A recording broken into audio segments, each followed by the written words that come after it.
La Mayenne coule paresseusement au pied du château de Laval pour dessiner l'image d'une ville au riche patrimoine.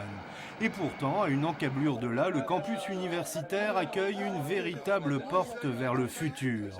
L'une des écoles les plus en pointe dans le monde numérique, l'ESIEA, 200 étudiants, dont 27 réunionnais.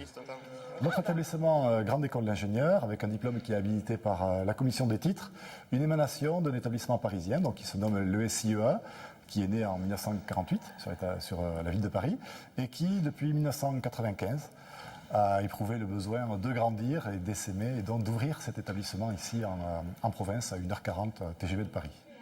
L'école a un statut associatif, coût de la scolarité pour une année 7 000 €.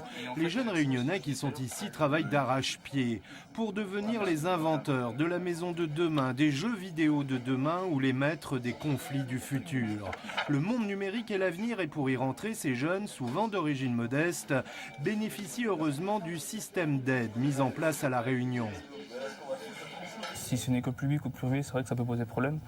Heureusement qu'on a des aides justement grâce à la région qui peuvent nous venir en aide sur le plan financier et qui justement nous poussent à pouvoir continuer nos études encore plus loin.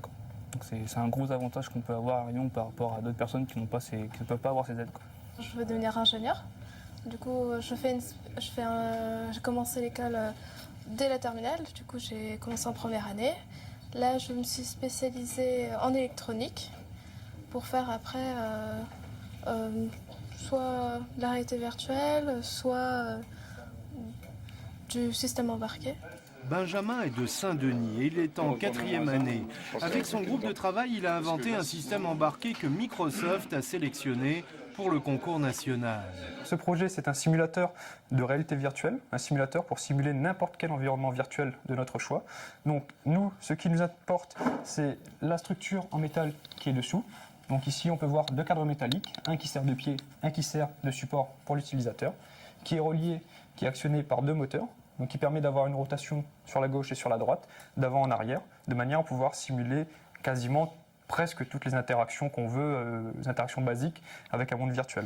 Un système révolutionnaire puisqu'il s'adapte à tout type d'engin et peut imiter un avion, un char de combat ou un chariot de mine.